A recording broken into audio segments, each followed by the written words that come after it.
আল্লাহ তাআলা কেন সূরাতুল ফাতিহার আলহামদু দিলেন? আল্লাহ তাআলা তো অন্য কোনো শব্দ দিয়েও শুরু করতে পারতেন। যেমন আল্লাহ তাআলা বলতেন, "আমারই ইবাদত করো, আমারই ইবাদত করো।" আল্লাহ তাআলা কেন সমস্ত প্রশংসা দিলেন?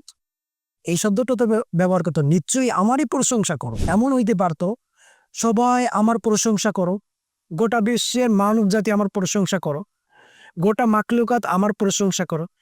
এই যে শব্দগুলো, এই শব্দগুলো তো আল্লাহ তাআলা ব্যবহার করতে পারতেন। আল্লাহ তাআলা কেন সমস্ত প্রশংসা এই শব্দটা ব্যবহার করছেন? কেন? আমি যদি কোনো স্টুডেন্টকে বা কোনো ছাত্রকে আমি যদি আদেশ করি, সেই আদেশ মানতে হবে। সেই আদেশটা কি? মানতে হবে এবং মানে এবং কি? মানবে। আর আল্লাহ তাআলাও কি পারতেন আমাদের আদেশ করতে? আল্লাহ তাআলা কি পারতেন? আল্লাহ তাআলা তো আমাদের রব, যে প্রতিপালক, সে আমাদের পালনকর্তা, সে তো পারতেন আমারই ইবাদত করো, আমারই প্রশংসা করো, সবাই আমার প্রশংসায়, এই টাইপের ব্যবহার করতে, এই শব্দগুলো ব্যবহার করতে। আল্লাহ তাআলা করেননি। কারণ এখানে যদি আল্লাহ তাআলা যদি ব্যবহার করতেনই, তাহলে এই শব্দের সাথে পরিচিত হইতেন। যদি আমরা প্রশংসা না করি, তাহলে আল্লাহ তাআলার কোনো না কোনো কিছু কমে যাবে। শক্তি কমে যাবে বা জ্ঞান কমে যে এই সাবজেক্ট, এই শব্দের সাথে পরিচিত হয়ে যাবে আল্লাহ তাআলার। আল্লাহ তাআলা নাউজুবিল্লাহ, আমি এই বিষয়টা বুঝানোর জন্য আপনাদের বলছি। কি আল্লাহ তাআলার কমে যাবে এরকম কিছু। কিন্তু আল্লাহ তাআলা কি বলছেন? সমস্ত প্রশংসা। এখন এখানে কি আপনার ইচ্ছামতো আপনি প্রশংসা করতেও পারেন, নাও করতে পারেন। এই শব্দের ধারায় বোঝা যাচ্ছে আল্লাহ তাআলার প্রশংসা গোটা বিশ্বের মাখলুকাত যদি নাও করে, গোটা বিশ্বের মাখলুকাত যদি নাও করে, মানব জাতি না, গোটা বিশ্বের মাখলুকাত যদি আল্লাহ তাআলার প্রশংসা যদি নাও করে, আল্লাহ তাআলার এক চুল পরিমাণ কি শক্তি বা আবার তার প্রতিপালকের যে স্থানটা এটা কমে যাবে এরকম কিছু না। যদি কমেই যাইতো, তাহলে আল্লাহ তাআলা বলতেন, নিশ্চয়ই আমারই প্রশংসা করো, নিশ্চয়ই আমারই প্রশংসা করো। কখন? টিচার স্টুডেন্টকে বলো এইভাবেই চলো, এইভাবেই অঙ্কটা করো, এইভাবে এই রুটিনেই চলো। কখন?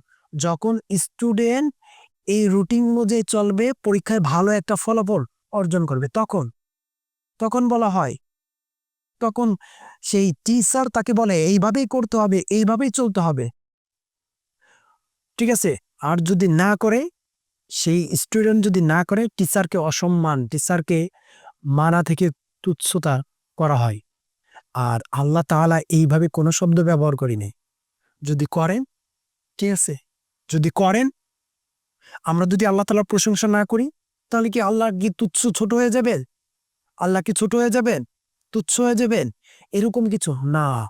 আমরা যদি গোটা মাখলুকাত যদি আল্লাহ তাআলার ইবাদত যদি নাও করি, আল্লাহ তাআলা ছোট বা আল্লাহ তাআলার পজিশন, আল্লাহ তাআলার স্থান থেকে চলে আসবে, এরকম কিছু না।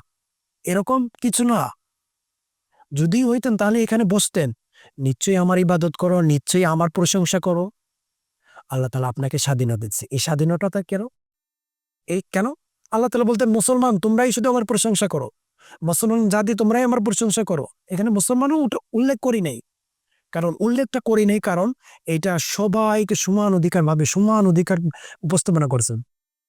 তুমি হিন্দু, আল্লাহ তাআলার প্রশংসা করো, আল্লাহ তাআলার ইবাদত করো। তুমি হিন্দু আছো, আল্লাহ তাআলা যে বিধিবিধান ভাবে চলছে, সেই বিধিবিধান যে রুটিনটা, সেই রুটিন অনুযায়ী চলো, আল্লাহ তাআলা তোমাকে জান্নাত দিবে। তুমি কোন জাতি কি ওইটা না, কোন জাতি কি এটা না। হুম? আল্লাহ তাআলা যদি এরকম হইতো, মুসলমান তোমরাই শুধুমাত্র প্রশংসা করো, তোমরাই শুধু প্রশংসা করো, আল্লাহ তাআলা দেননি। আল্লাহ তাআলা কি, আমি গোটা জাতিকে বলতে চাই, গোটা মানব জাতিকে বলতে চাই, আল্লাহ তাআলা যে আলহামদু বলছেন, আল্লাহ তাআলা সবাইকেই প্রশংসা করতে বলছেন। সবাইকে কি প্রশংসা করতে বলছেন এবং সবাইকেই আল্লাহ তাআলার ইবাদত করতে বলছেন। কোন জাত, কোন জাতি, কোন ব্যক্তিকে উদ্দেশ্য করে নাই। আল্লাহ তাআলা এইটার ধারাই বোঝানো যাচ্ছে, হে জাতি, হে জাতি, তোমরা যখনই আমার ইবাদত করবে, তখনই তোমাদের জন্য উপহার উপহার দেয়া হবে। সেটা উপহার কি? জান্নাত।